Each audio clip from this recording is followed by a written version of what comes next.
Sziasztok rajongók, üdvözöllek az akadémián! Elsőnek egy közérdekű közleménnyel kezdeném a videót. Szeretném felhívni a figyelmet, hogy amennyiben szívesen hozzájárulnál az akadémia fejlődéséhez, akkor arra van lehetőséged, amennyiben magabiztosan beszélsz valamilyen idegen nyelvet.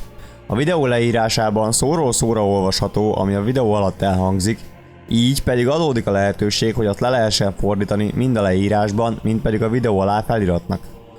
Amennyiben érdekel téged egy ilyesfajta hozzájárulás, akkor a videó ablakában jobb oldalt felül megjelenő kis fehér felkiáltójelre kattintva, a legalsó kártyát felkeresve lehetőséged nyílik a művelet megkezdésére. Várom szeretettel az esetleges hozzájárulásaitokat. És akkor térjünk is rá a mai témánkra, ám előtte még el kell mondanom, hogy a videó lényeges spoilereket tartalmaz az Ahsoka című könyvből, valamint a Lázadók című animációs sorozatból. Szóval, ha valamelyikkel még nem volt dolgod, és nem akarsz lelőni előre semmit, akkor gyere vissza, ha már nem ismeretlen számodra a téma. Tehát, a birodalmi inkvizitorok olyan erőérzékeny ügynökök voltak, akiknek az volt az elsődleges feladata, hogy levadásszák a 66-os parancsot és a klónok háborúját túlélő Jediket. Ezen túl másodlagos küldetésüknek számított az erőérzékeny fiatalok és kisgyermekek felkutatása is galaxis szerte, hogy aztán azokat begyűjtsék az uralkodó számára. A Jedik és az erőérzékeny lények felkutatásán túl még a feladataik közé tartozott, hogy kutassanak és számoljanak fel minden olyan teremtményt, akik veszélyt jelenthetnek a Sithek uralmára. Ilyen volt például az egykori Sith tanítvány Maul is. Öltözetüket tekintve sötét-szürke alapú ruha, majd azon pedig fekete páncélzat volt a jellemző. Továbbá egy dupla pengés piros fénykard, mely képes volt a markolat körüli pörgő mozgásra is. A klónok háborújának végén a főkancellár Sheev Palpatine, aki nem volt más, mint a Sith nagyúr Darth Sidious, kihirdette a birodalom megalakulását. Kihasználva a tényt, hogy Windu mester megpróbálta őt letartóztatni, kijelentette, hogy a Jedik a köztársaság ellen fordultak, és így elrendelte a 66-os parancsot. Így első körben a klónsereg és az áttért fiatal Anakin Skywalker használatával elkezdődött a nagy Jedi tisztogatás. Rengeteg Jedi halt meg, azonban néhányuknak sikerült elszökniük hála gyors észjárásuknak, szerencséjüknek vagy az Obi-Wan Kenobi által kiküldött vészjelzésnek. A veszély, melyet a Jedik puszta létezése jelentett, arra sarkalta az uralkodót, hogy megalapítsa az inkvizitorok szervezetét, és felkutassa és elpusztítsa módszeresen a megmaradt Jediket és teljes rendjüket. Ezeknek az erőérzékeny ügynököknek a kiképzéséért az uralkodó új tanítványa, Darth Vader felelt. Egyikükről ismerni csak valamit is a múltból, ez pedig nem más, mint maga a főinkvizitor. Ez a Pauhan fajba tartozó férfi egykoron egy Jedi lovag volt, aki a templomi őrségben szolgált a 66-os parancs előtt. Ám ezután a sötét oldalhoz fordult és a császár szolgájává vált.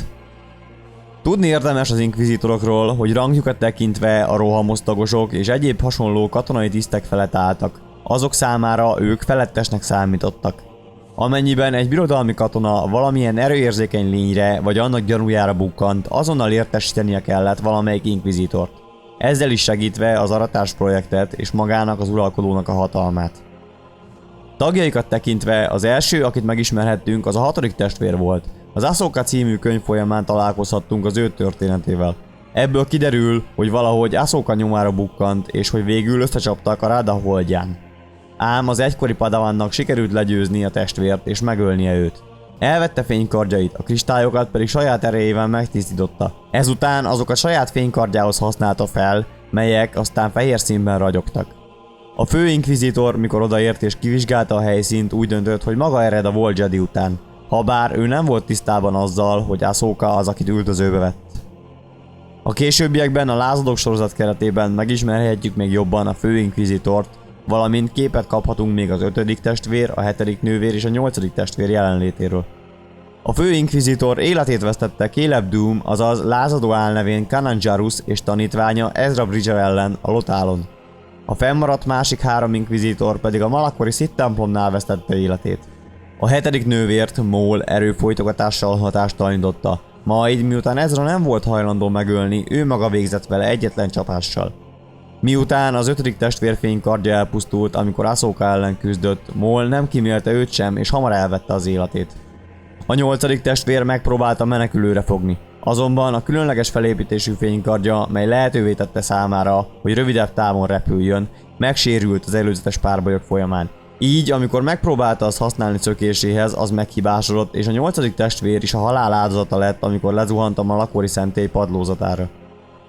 Alig 3 év elteltével a Yavin csata körül a Jediket teljesen kihaltnak tekintették, sőt, sok esetben még azt is kérdőre vonták, hogy léteztek-e. Az inkvizitorok teljesen eltűntek, miután már nem maradt több Jedi, akit fel lehetne kutatni. Az erőről magáról pedig azt kezdték hinni, hogy csak egy legenda az egész. Már csak Vader nagyúr és mestere a császár voltak egyedüli ismerői a birodalomban. A továbbiakban még megosztanám veletek néhány gondolatom, aztán persze majd szavazhattok is. Szóval, ugye a fő inkvizitor volt a felettese az említett testvéreknek. Ha a számozással ellátott neveket nézzük, akkor szerintem kijelenthetjük azt, hogy legalább 8 darab inkvizitor volt. Sőt, talán még az sem kizárt abból, ahogy egymással beszéltek, hogy az alacsonyabb számmal jelzett testvér rangban felettébe állt a nagyobb számmal jelzettnél. Erre egyébként az 5. testvér és a 7. nővér párbeszéde enged következtetni, amikor is megkérdezi az 5., hogy a másik kérdőre meri vonni az ő szavát. Tehát szerintem valamiféle hierarchia lehetett közöttük, és ennek alapját a számok képezték.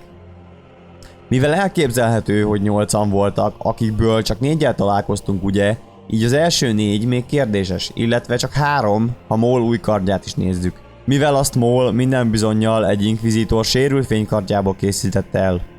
Na tehát, akkor már csak az a kérdés, hogy hol a maradék 3 inkvizitor. Vagy ha már nincsenek, akkor mi lett velük? Nagyon örülnék, ha valamilyen médián keresztül megtudhatnánk a birodalmi inkvizitorok teljes történetét. Számomra egy remek döntés volt, hogy behozták őket a történetbe, hisz egy üde színfolt voltak és érdekes eseményekhez vezettek. Szeretném tudni, hogy nektek az eddig megismertek közül melyik a kedvencetek? A fő inkvizitor, vagy talán valamelyik testvér? Adjátok le a szavazataitokat, és majd lehet, hogy a legtöbb szavazatot kapottról videó is készül. Minden esetre köszönöm a figyelmeteket. Remélem elnyerte a videó tetszésedet. Amennyiben igen, akkor kérlek nyomj egy lájkot. Valamint, ha még nem tetted meg, akkor iratkozz fel a csatornára, és ne felejts el kattintani a kis harangikonra sem, hogy értesülj ezen túl a legfrissebb tartalmakról azonnal. Így biztosan nem maradsz le majd semmiről. Ha van lehetőséged, akkor oszd meg a videót bátran, ahol csak szeretnéd, valamint keresd fel az akadémiát Facebookon és Instagramon is. Köszönöm a figyelmeteket, az erő legyen veletek!